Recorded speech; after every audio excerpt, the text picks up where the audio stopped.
Okay, so tonight's webinar is going to be about goals, plans, and actions. So, like they say, a goal without a plan is a dream.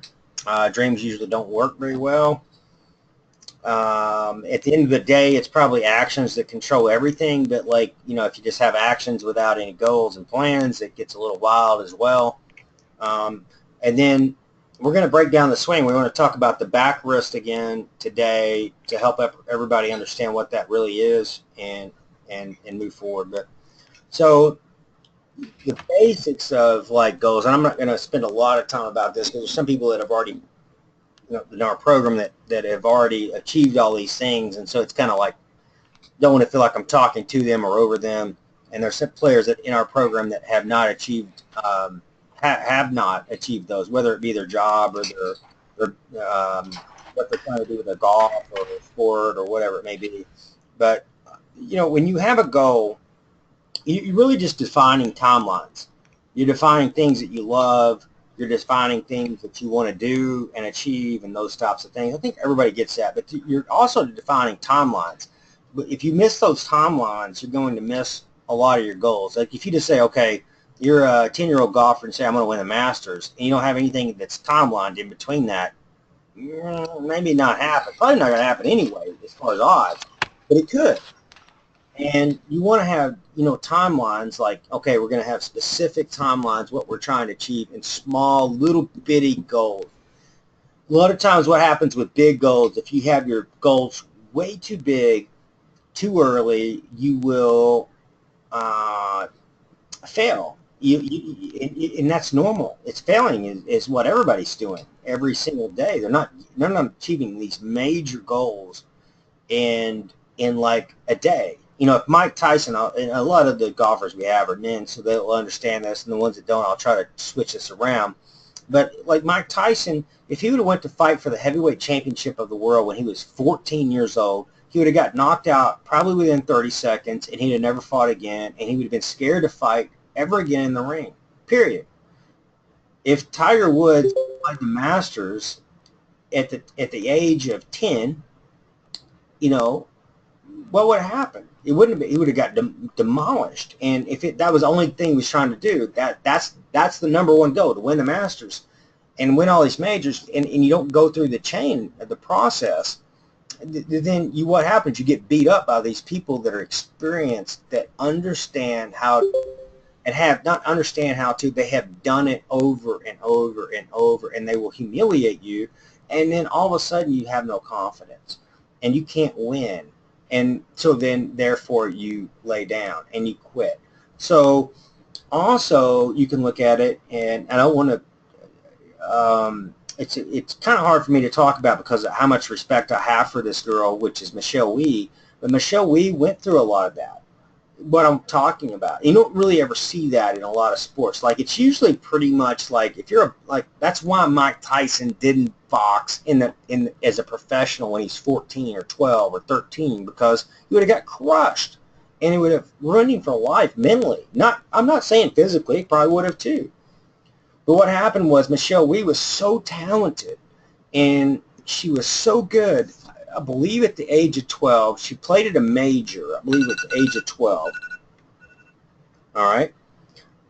And at the age of 12, she was I believe in the last group, and she finished third or fourth, I believe at the Nabisco, and that could be looked up. I'm not sure. I'm not trying to be perfect on stats here. But I can tell you when she was 14, all right, she was playing at, I believe, the Sony, again, give or take with the exact tournament here, and she missed the cut by like one shot because she doubled one of the holes coming in. I mean, it was crazy.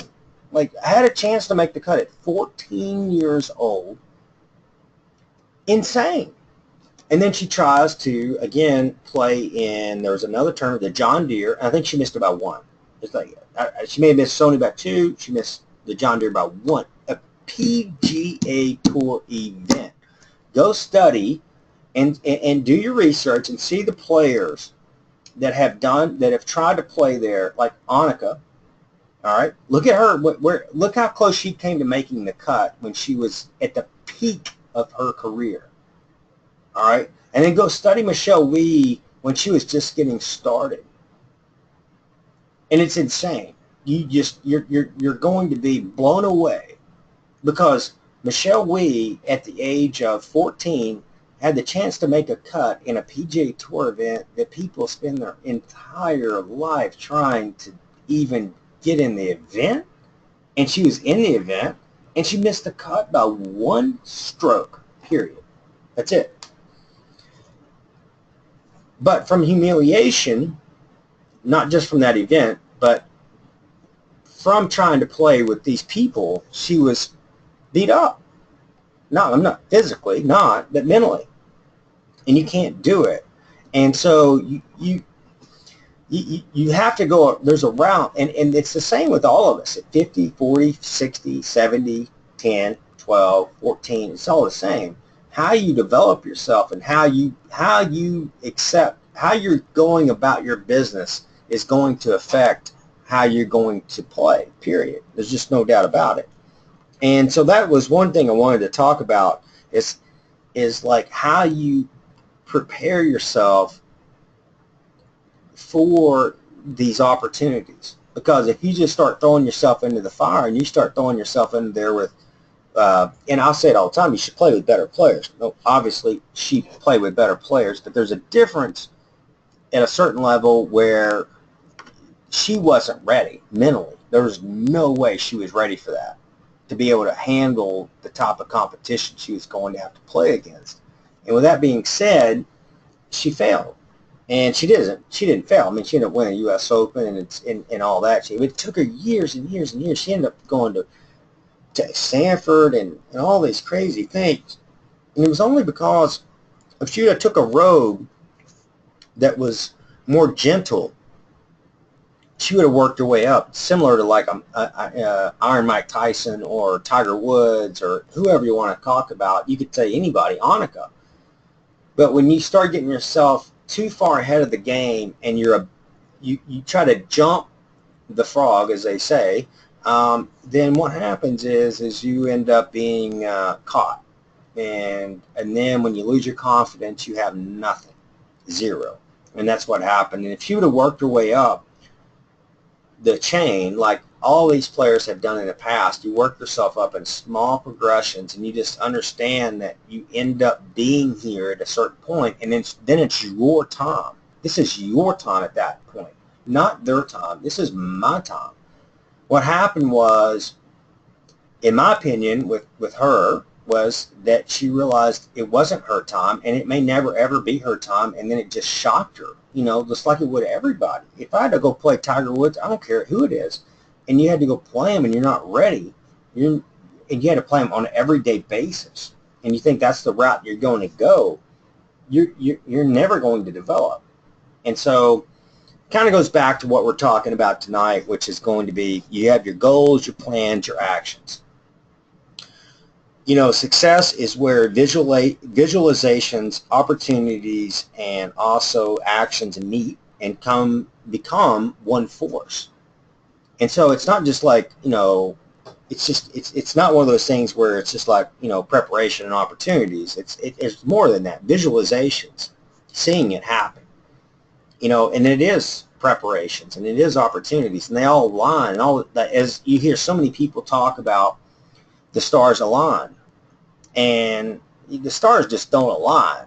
You align yourself with certain stars, and that's the way I believe it. So it's like, I don't believe that people just start all of a sudden because they want something, it just starts happening. I believe that if they want it, and then they start seeing it, and then they start attracting themselves to it, and they start moving forward towards whatever that is, and they start attracting these energies that are going to help them achieve what they need to achieve. And if you try to break that chain, I think you can get in some serious problems with that. So with that being said, that's kind of the mental game that I wanted to talk about tonight. That, there was a player that I worked with earlier. That's one of the reasons why I was working a little late today, and hopefully that if anybody left on the meeting, the webinar, and I missed them, I think I was about 5 to 10 minutes late. I apologize, and hopefully you get this webinar. But it was because I was talking to a player of mine that was a former, 90s shooter and so forth that was not a good player. And he was telling me that today that, he's low 70s and he's playing phenomenal golf and all these great things. And he said he had a track to the day. And this is something that we'll talk hopefully more about tonight, which is about journaling. But he said he had it marked to the day that it's been a year and 2 months. And he said, I think that's really important for not only me to know, but it's important for you to know. Because you had he goes, you had patience with me. And I said, well, the truth is in the matter, you pay me. The truth is, like, you had patience because you're the one paying. Like, my job is to do what I'm supposed to do. But, like, you could have left at any given time. But he was like,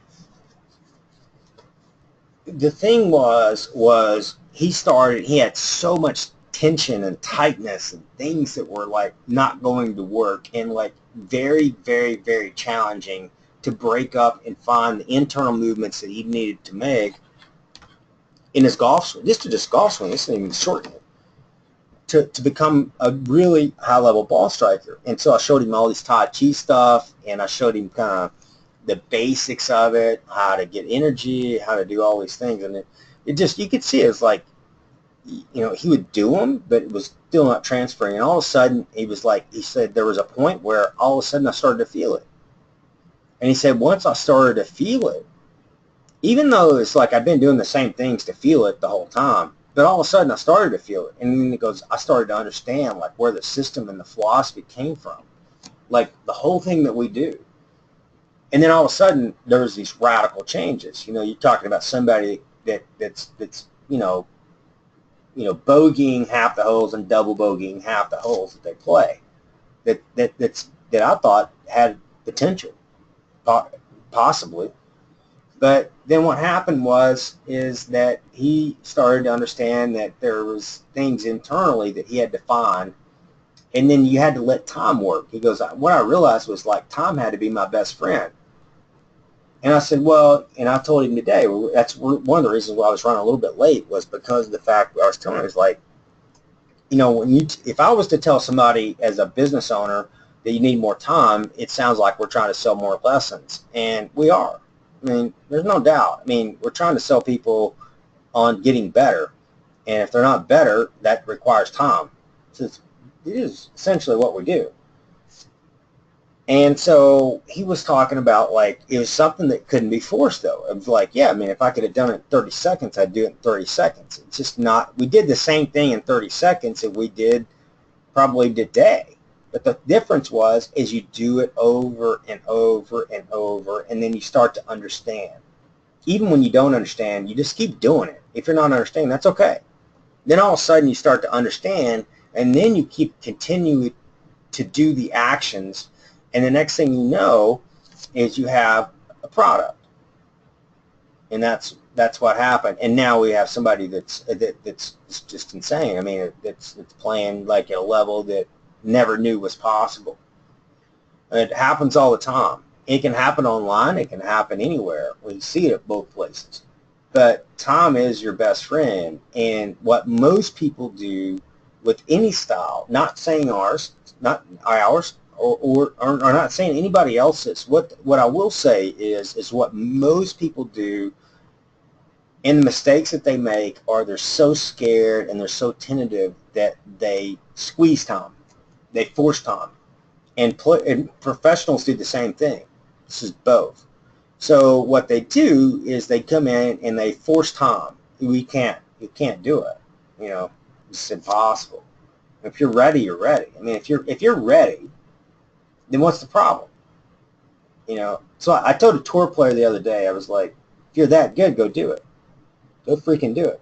I said it in a different way than that, but that's what I meant. And my point with him was that will tell you how great they are. And this is a different level. So you a lot of times when you're dealing with really high level, really extremely confident people, they'll tell you how great they are. Then go do it. Go show me. You're playing a tournament. Go show me. Show me how great you are. Go force Tom. See how great you are. Go force it. See how great you are.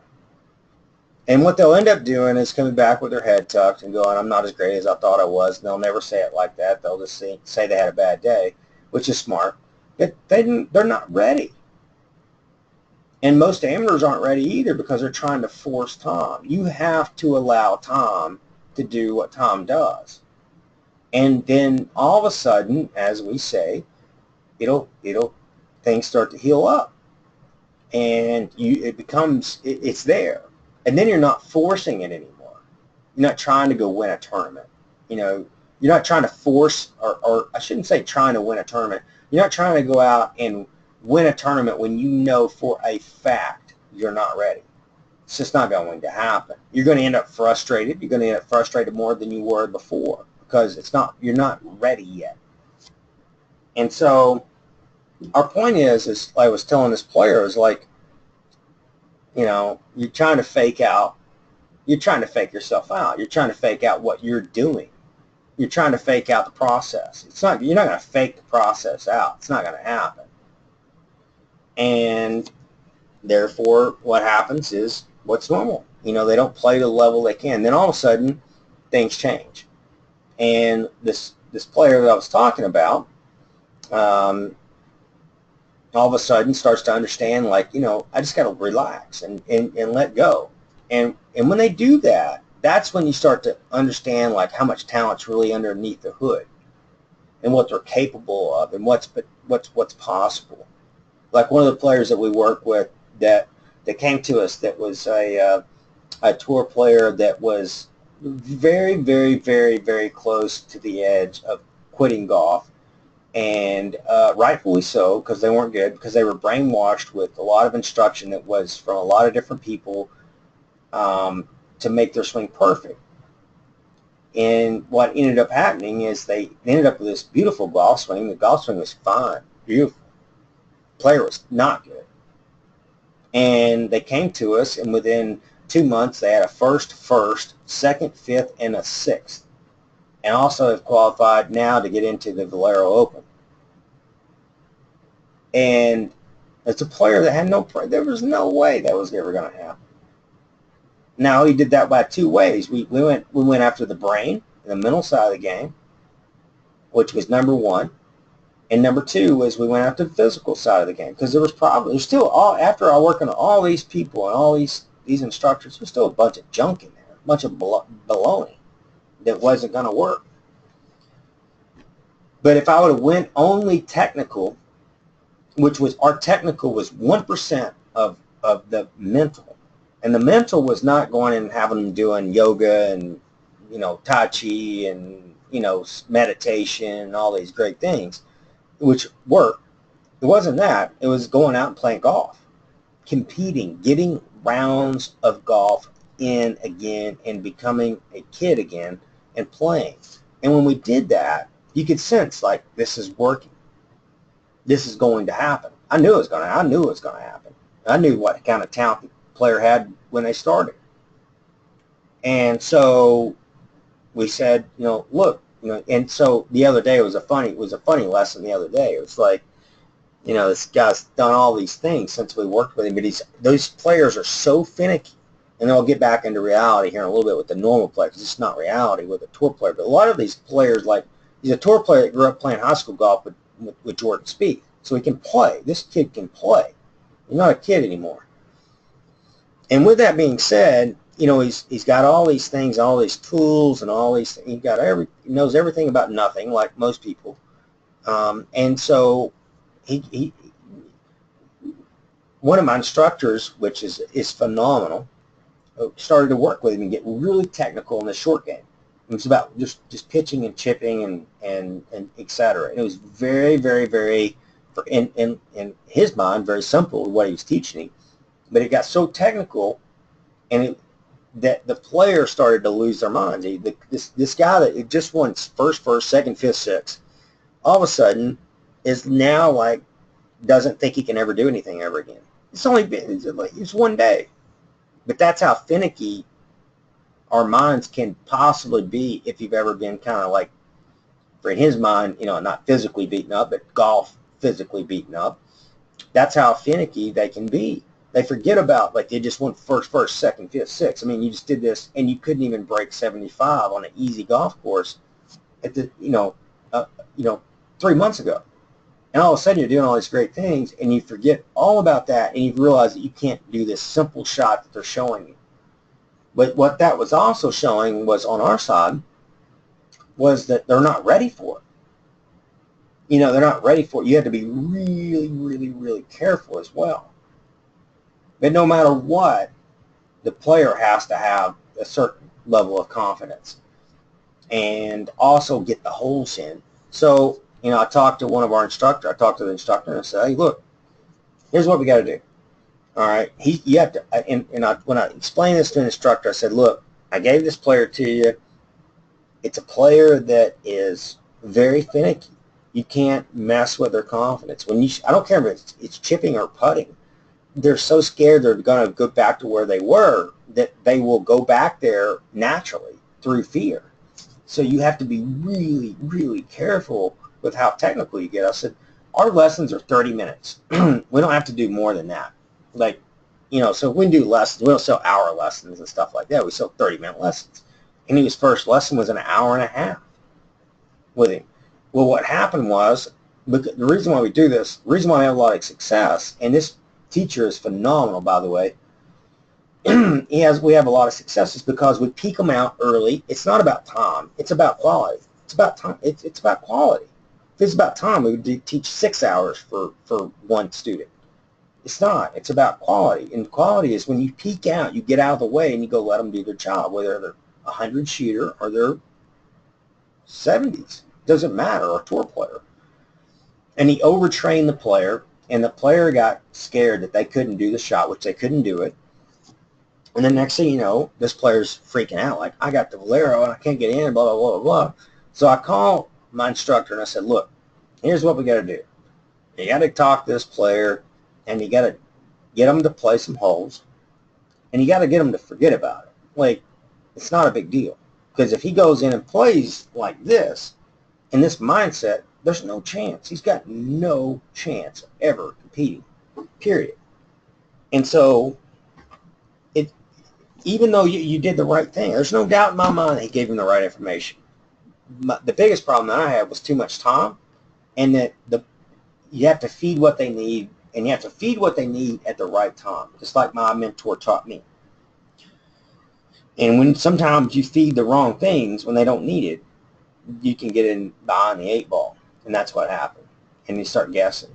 And then you end up where these players get scared to death and they can't improve. But all we did was I said, look, here's what I was in Portland, so I can't go work with the player. I can't talk him out of it. He's scared to death. Now he thinks he's going to shoot $1 million. All these things. I said, go time to play. Play out of it. And I told him, here's what I told him, and this player that I'm particularly talking about probably will be listening to this tonight. I told the instructor, I said, tell him when he goes to play, if he's not good enough to play out of it, then he's not good enough, period. Play out of it. All right? And if you play golf and you're 30 and you're professional and you're in your 30s and you can't play out of a slump, you ain't going to make it. All right? And that's tough love. It sounds tough. It sounds tough to the instructor. It sounds tough to the player. It sounds tough. I said, you tell him. I didn't want to talk to him about it because I was kind of pissed off about both of them.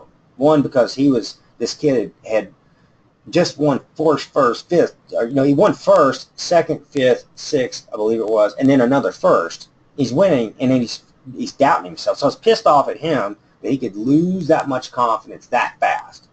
And I was pissed off at my instructor because I was like, why did you do this? Why did you put him in a situation where you got him second guessing himself?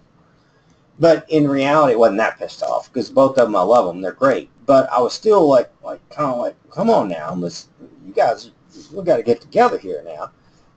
So I told him, I said, you tell him that if he's not good enough, my words, to be able to figure this out, then maybe he's not good enough. All right? And And we'll talk later, period.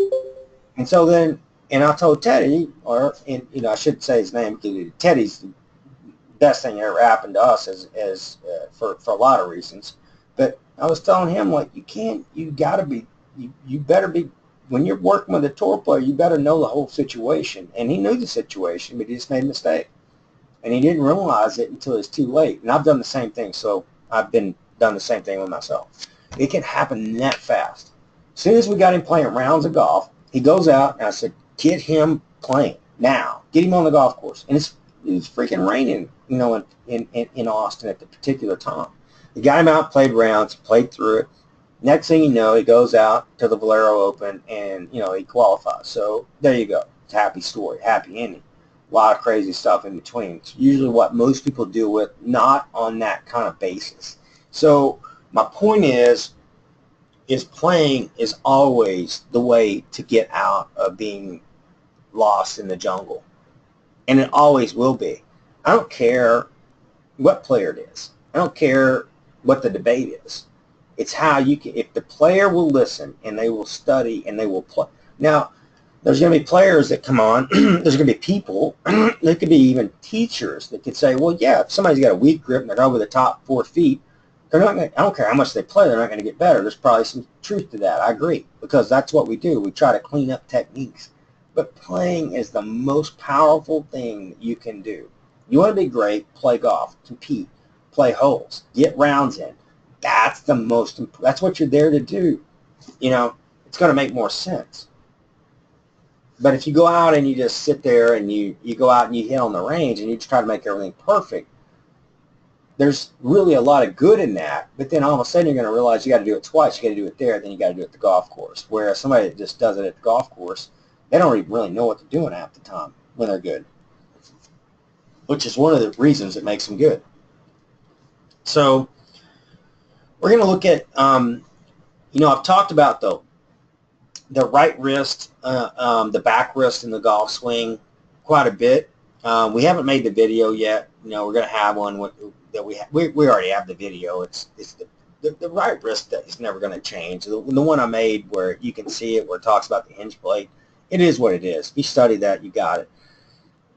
But we're still going to make one while I'm here this week about the right arm and then the right wrist and the right side and how they work together. And when you understand that, you're going to be really good. And if you don't understand it or can't apply it, you probably will not be as good. I'm not saying you won't be good, just saying not as good. Because if you understand it and you apply it, understanding is probably not as much as applying. It's going to help transform your power and help you understand why we're trying to do what we are trying to do. And it's really all I can give anybody on the webinar. It's really all I can give anybody when they come to a golf school, etc. It's just that alone. It's just understanding. If you can understand what this basically from here to here does, and then you understand what the right wrist does, and they are separate. What the right arm does is not what the right wrist does. And what the right wrist does is not what the right arm does. They're two different movements. When you understand how to control the right arm and then the right wrist and then the right side, you're going to be in good shape. There's just no doubt about it. There's just absolutely no doubt. There's the back side and the forward side, but when you get that, it's going to be, things are going to be easier, put it that way. So if you look here, when you look at this is Michael Allen, and I just want to pull up different players, not the ones that you typically see. But if you look here as how he's turning back, he's turning all this stuff. But if you look at how he bends the right wrist, now there's going to be players that bend the right wrist this way, like he's doing, where there's a little bit of left arm roll.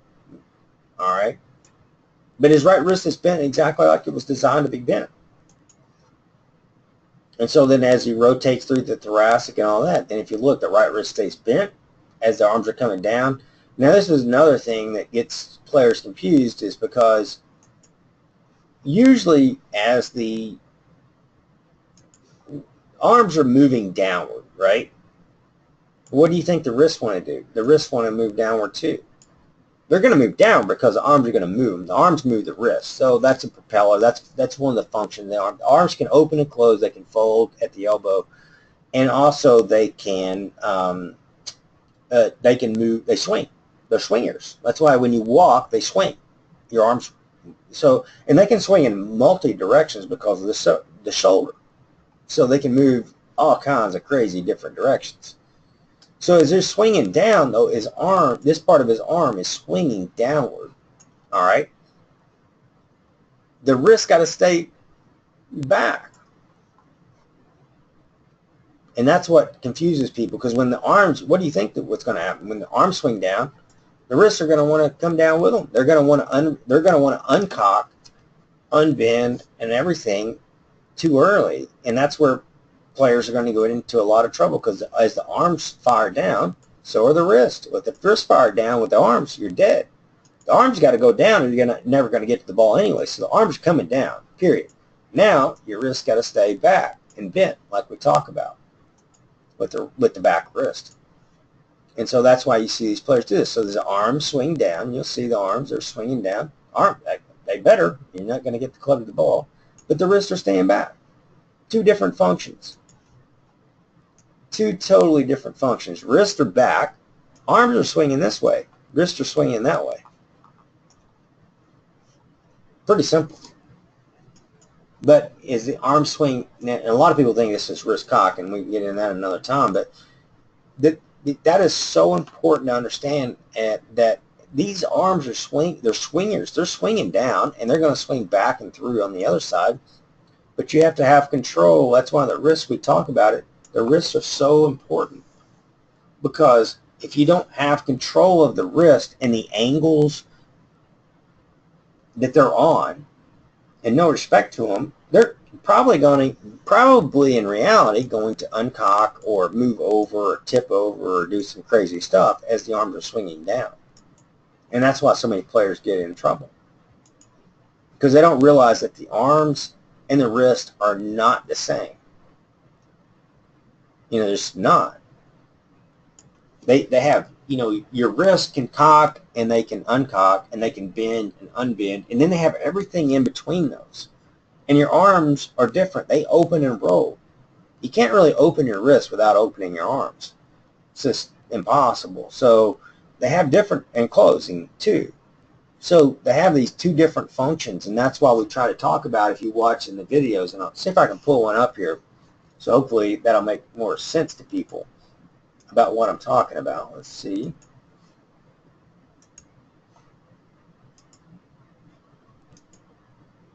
See if I can pop this up.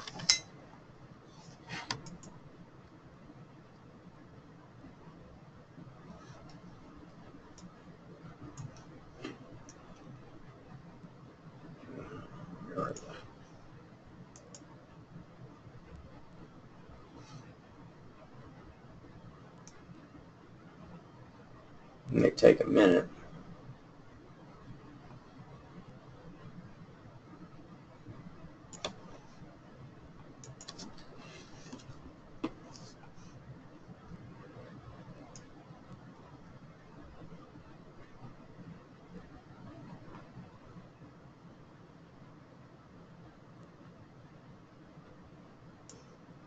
Take more than a minute.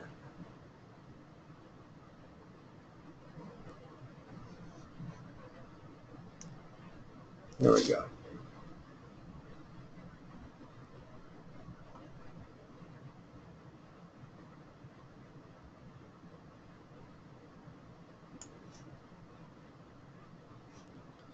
Thought it was on this one, but let's see. Well, maybe one more.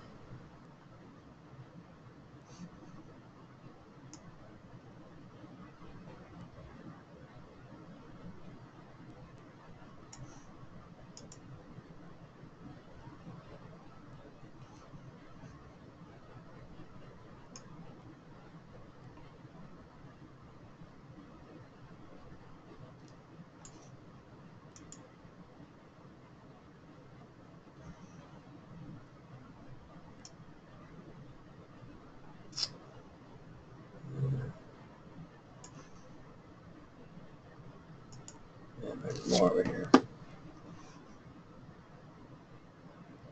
hopefully I found the video on here. Unfortunately, I have too many videos, but the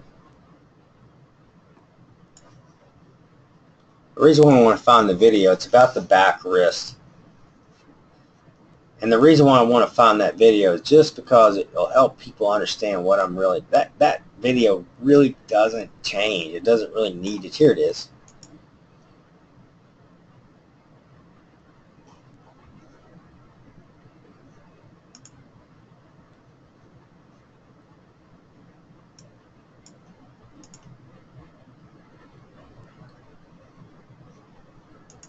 But when you look at this, I'm not going to have the video on, but like you can see, I have a hinge plate on here. Back that up.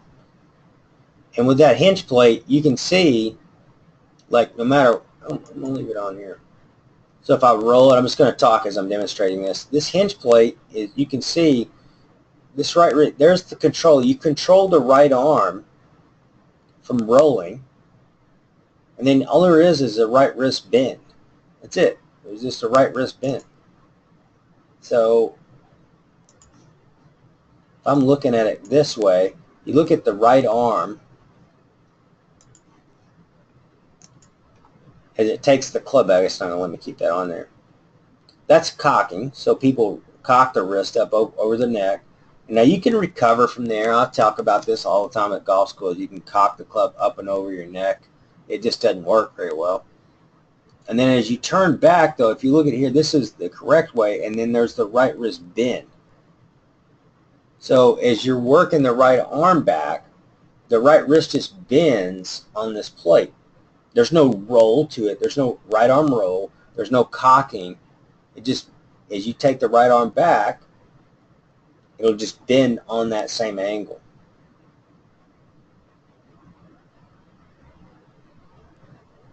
But what most people will do is they'll take this back arm and they'll roll it like I'm demonstrating. They'll actually roll it, and or they'll cock it. So let me play this and let me see if I can make it smaller. But sort of fast forward a little bit. Probably where there's more demonstration.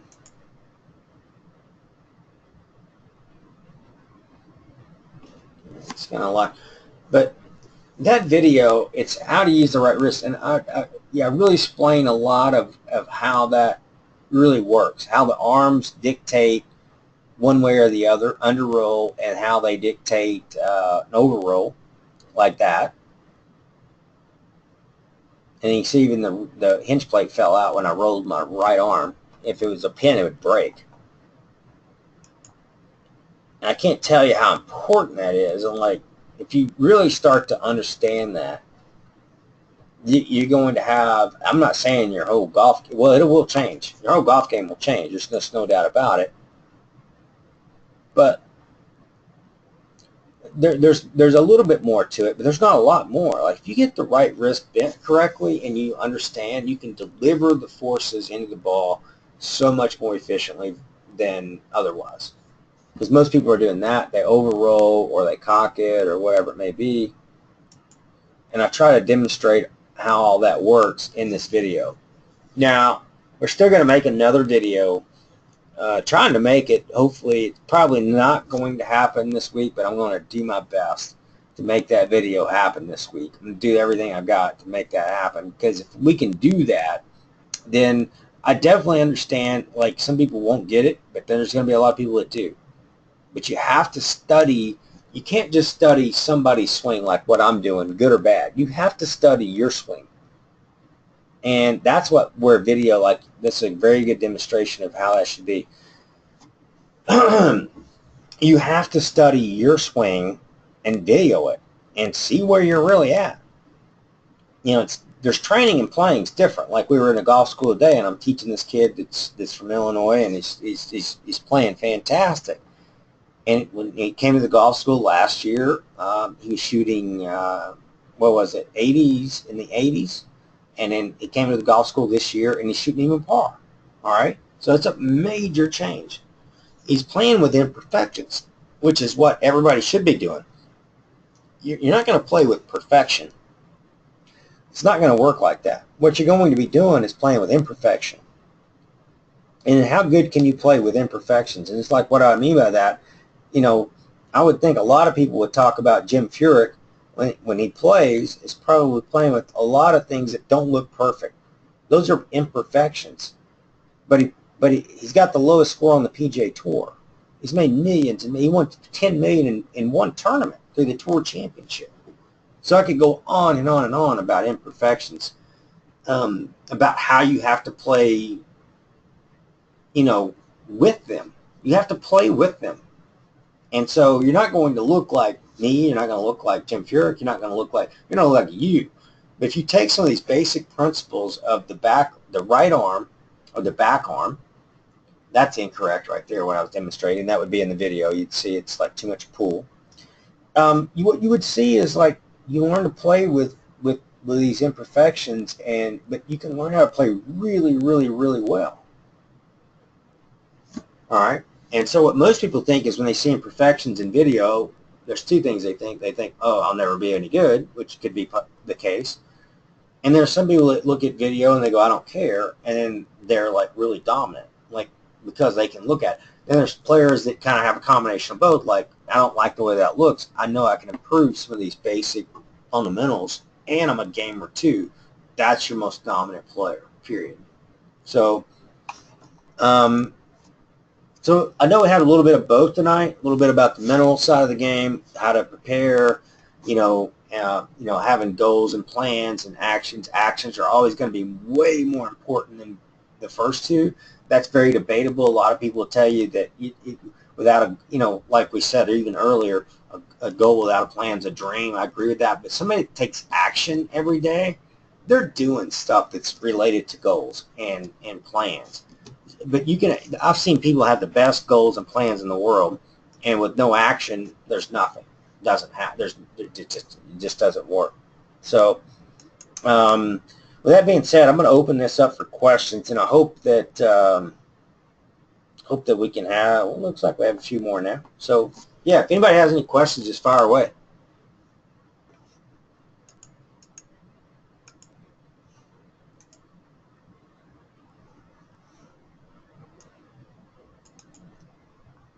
And if somebody might be talking or trying to find a question, I'll show some of these other swings as well. I'm going to show Fred Couples as we're going along. If you have anything, just jump in. You can see Fred, he just, like he kind of cocks the club. He's not cocking the club, actually. If you look here, he's actually got some bend right there, and then all of a sudden he turns, and then watch. Everybody, then they have the same bend that we talk about. The side of the shaft gets angled where it's supposed to, and then boom. It doesn't matter the player. I mean, we could pull up any player, really. It's going to be the same.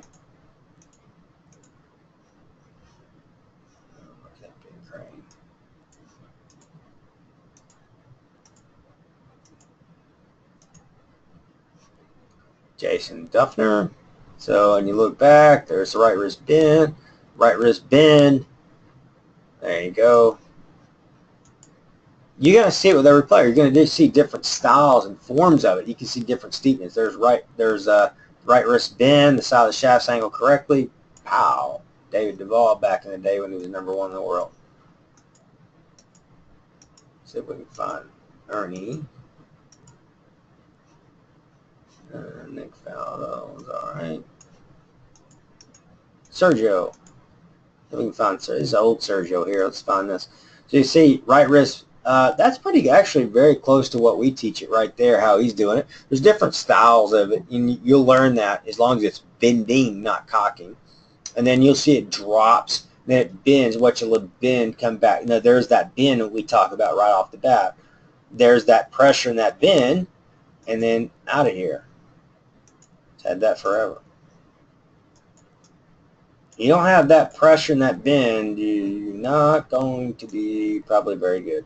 So here's a little bit different. This is one of the guys that always got credited with one of the best swings on the tour, and I never thought so. I think he's got a pretty swing. He won the Masters. It's great. That's wonderful. It's not the best swing that I've ever seen. It was voted the best swing on the tour at one point, but there's a lot of pull. There's still the right arm bends. Everything that we talk about is still the same.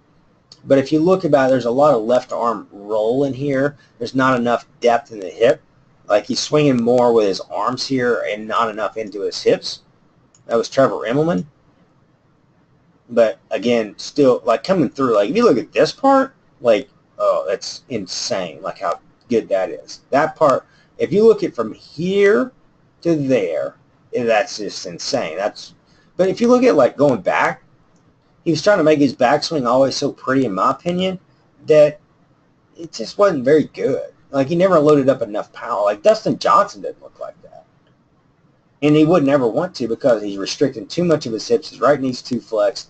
He's given up a lot of his thoracic rotation to look good on plane from the back view. But what made him great was not the back view, was the front view, the down view, which is this. This is what makes players great, right there. And he certainly had that, that's for sure. All right, so I'm going to open up for questions. If there's not any, we'll wrap it up, and then see you in a couple weeks. Anybody got any questions?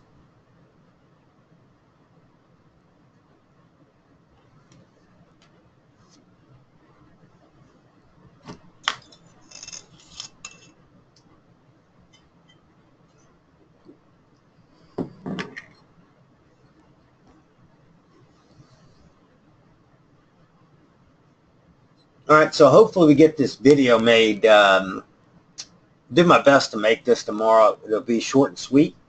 It'll be not as long as the other one, but it's going to be talking about the function of the right arm, which would be the left arm if you're left-handed, the back arm, however you want to make it's fine. And then the function of the right wrist or the back wrist, either one. When you understand those two things, what they're designed to do, you really only have the understanding of how to use your body, like at that point, how to use your whole body. There's no like one part, two parts. I'm never going to talk about every single part of the body, because it's kind of all rooted into one thing. But when you get those two things, when you get the right arm and the right wrist, or the back arm and the back wrist, and you get those in coordination with your turn, you just made your golf swing 1,000 times easier. And then when you understand, when the arms come down, the back wrist stays back, because the arms are coming down in the downswing, but so are the wrists. So that's why people lose lag. Then if you're working off vertical wrist cock and your arms are coming down, you're trying to keep your wrist up through vertical wrist cock, you're going to be too steep. So then the club's going to be open, the ball's going to run back over the face, you're not going to be any good, and you're going to wonder why the handle's really high to the ball, and there's a lot of problems. But when you can simplify that, and you can make the right arm and the right wrist work correctly, and the body is moving in the ballpark, and then when the arms move down, the back wrist stays back a little bit, you're going to play so much better.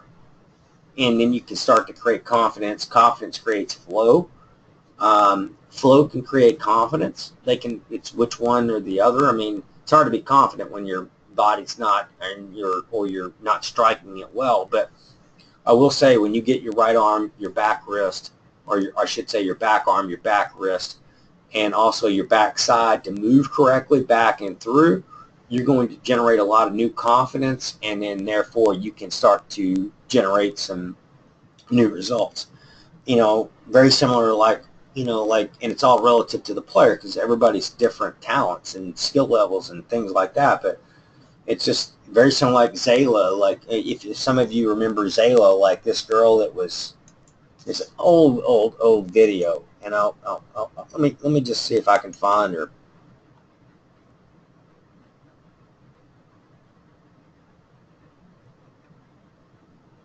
And I probably won't, but I'll do my best.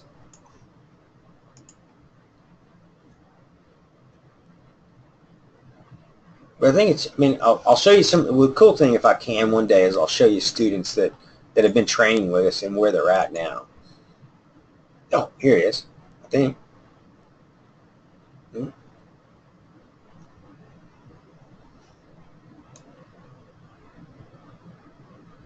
Okay, so this wasn't her original video, but we're going to be getting close. Let me see if I can find it. Here, Zayla, there she is. Okay, so this is Zayla. All right.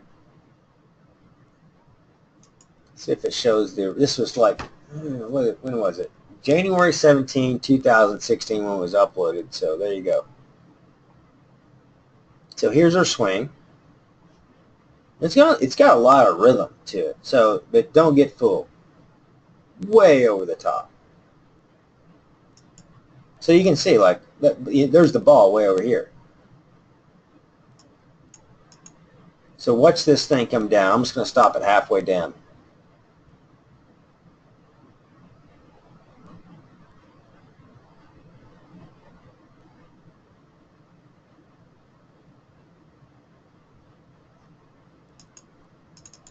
You can see how much that ball is, that club's coming across right there.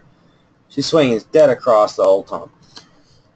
And so that girl, when she started, this was January 17, 2016. She was shooting in the 90s, mid-90s, typically around that area, close to 100 on tougher golf courses. It's a very long lesson. This video is public. It's not public, actually. It's on our private website. You can watch the whole video. Have fun with it. I think it lasts over an hour, something like that. All right. That girl now, she just won a big major tournament here in Austin. But shot 75. It wasn't a major tournament. It was a big tournament, big for her. Shot 75. Her last two rounds, I believe, were 75. And my point is like, that's part of that process and that time that I was talking about. If she would have just stopped, like after this lesson, like this was with me, and we spent, I don't know, that was a 20-minute video. There's another one. We spent an hour or two that day just working on it, trying to get her. You know what? And it didn't work. It didn't work the next time, didn't work the next time. Like, it was getting better. And you could see the process. So that was her before. And like, if I back this out, I want to show you the process. Like, so here's some of the drills that we did. And hopefully this will help. Because what I want to do is show you the process. Like, this is just a little bit later. Maybe like this is January 16, January 30. So this is like 2 weeks later. You can already see the difference in some of the transition zone. So we'll look at this video here.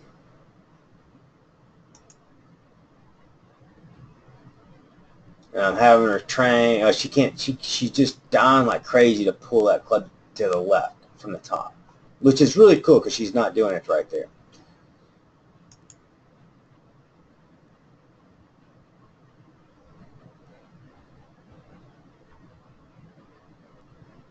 Oh, she's fighting. She's having to fight it. You can tell I'm having her stop and fight and all that. You can see where the ball's going. She's doing really good.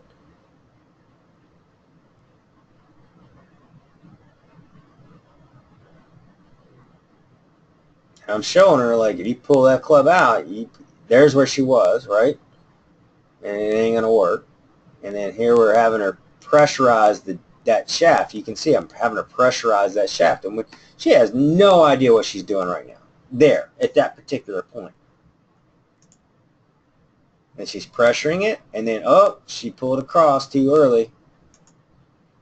And that's the point. That's my point that she's went through. She went through all this training, and I give her so much props, and I give her family props because it's easy to quit. I mean, anybody can quit, and it wouldn't have worked because she wasn't talented enough. If you're really talented, yeah, I mean, I get it. If you want to, you can see, like, now she's thumping it down the fairway. Well, what happened was, this process. Now Teddy's her primary coach now, and he's not only has he done a phenomenal job, they took what we're doing and they just kept doing it, and all of a sudden it pays off. Doing the right thing will pay off if you do it over and over and over and over. And that's really what happened with Zayla. And next thing you know, like I said, she's just been playing phenomenal golf, which she didn't have the natural ability. She has a natural rhythm, but she didn't have the natural ability to hit the ball from really good striking area, put it that way. Everything was cross casted, not a lot of power, very low, off the heel, kind of etc. But most people come from there, and now this girl can play, and it can be anybody that's in their 70s, 60s, 50s, whatever it can be. doesn't really matter. They can really do that. You just have to stay with the product. You have to understand really what you're trying to do, and then you have to get your body to be able to do it, and then everything has to kind of let go and become that. And that's the best way I can explain it. So, are there any questions?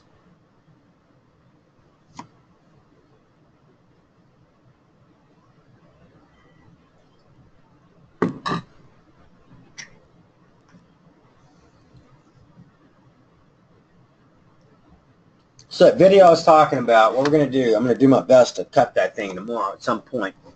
I may have to do it with one of my students. Is going to be understanding the right arm, the function of the back arm, which is always, if I say right arm, left arm if you're left-handed, that's fine. Is understanding how the function of the arm, and then understanding the function of the wrist. If you understand the function of the right arm or the back arm and the back wrist, you are on the right, you're going to be on the right area to play really good golf. When you don't understand, we'll show you the manipulations that you can do.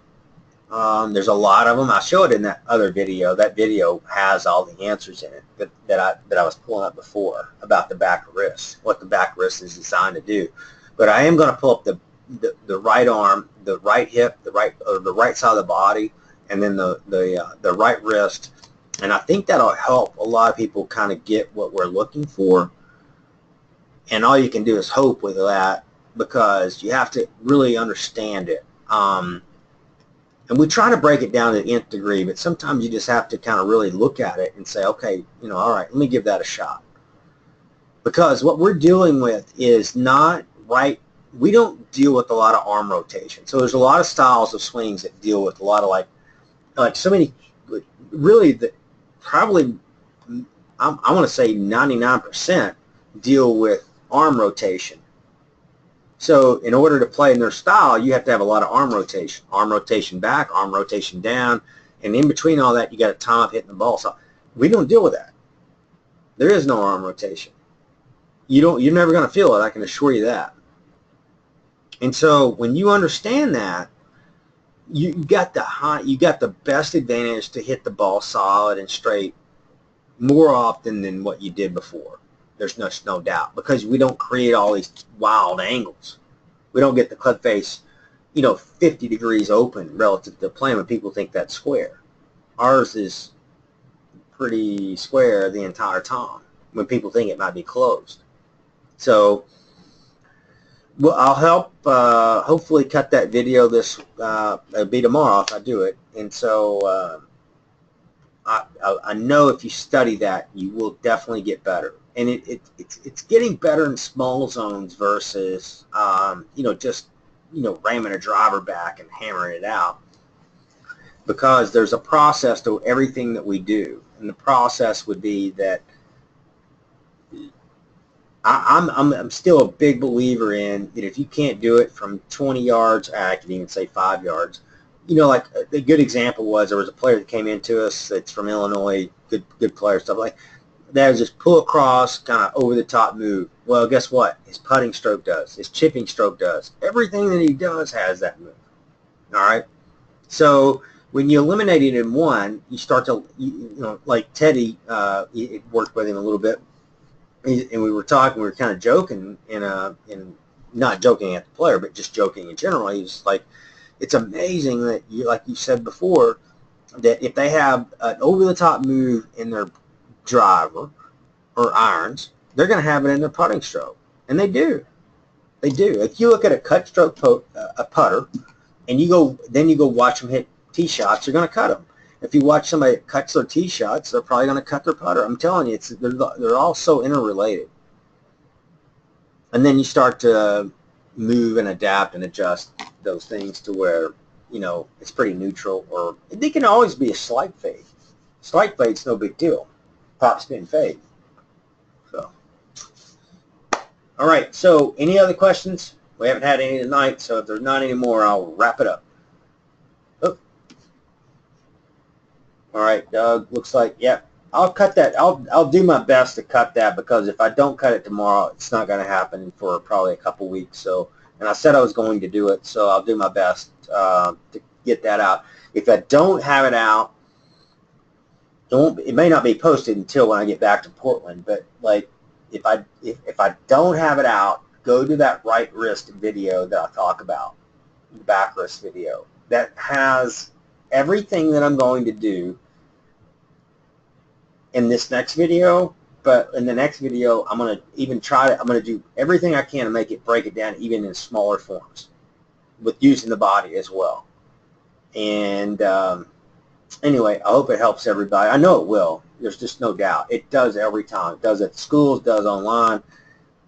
Sometimes the way I talk, it sounds like I don't think anybody's getting better, but that's why our players get better, because I put them on the spot, and that I say try to be as real as possible. And sometimes that comes off as like, oh, being, oh, it sounds like nobody's getting better. Well, I can assure you they are, and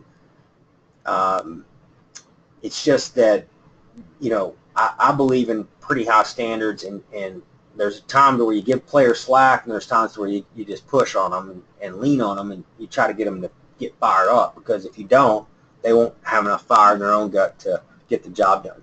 So anyway, I hope everybody has a great week and weekend, and I won't be doing a webinar probably next week. It'll probably be 2 weeks from now. And like I said, I will do my very best to get a new video posted. Jim Frank kind of got on to me a little bit today in a good way about doing that video as well. He wants to see it as well. So as always, Jim's got a lot of input with what we do. So I hope everybody has a great weekend, and God bless, and talk to you soon.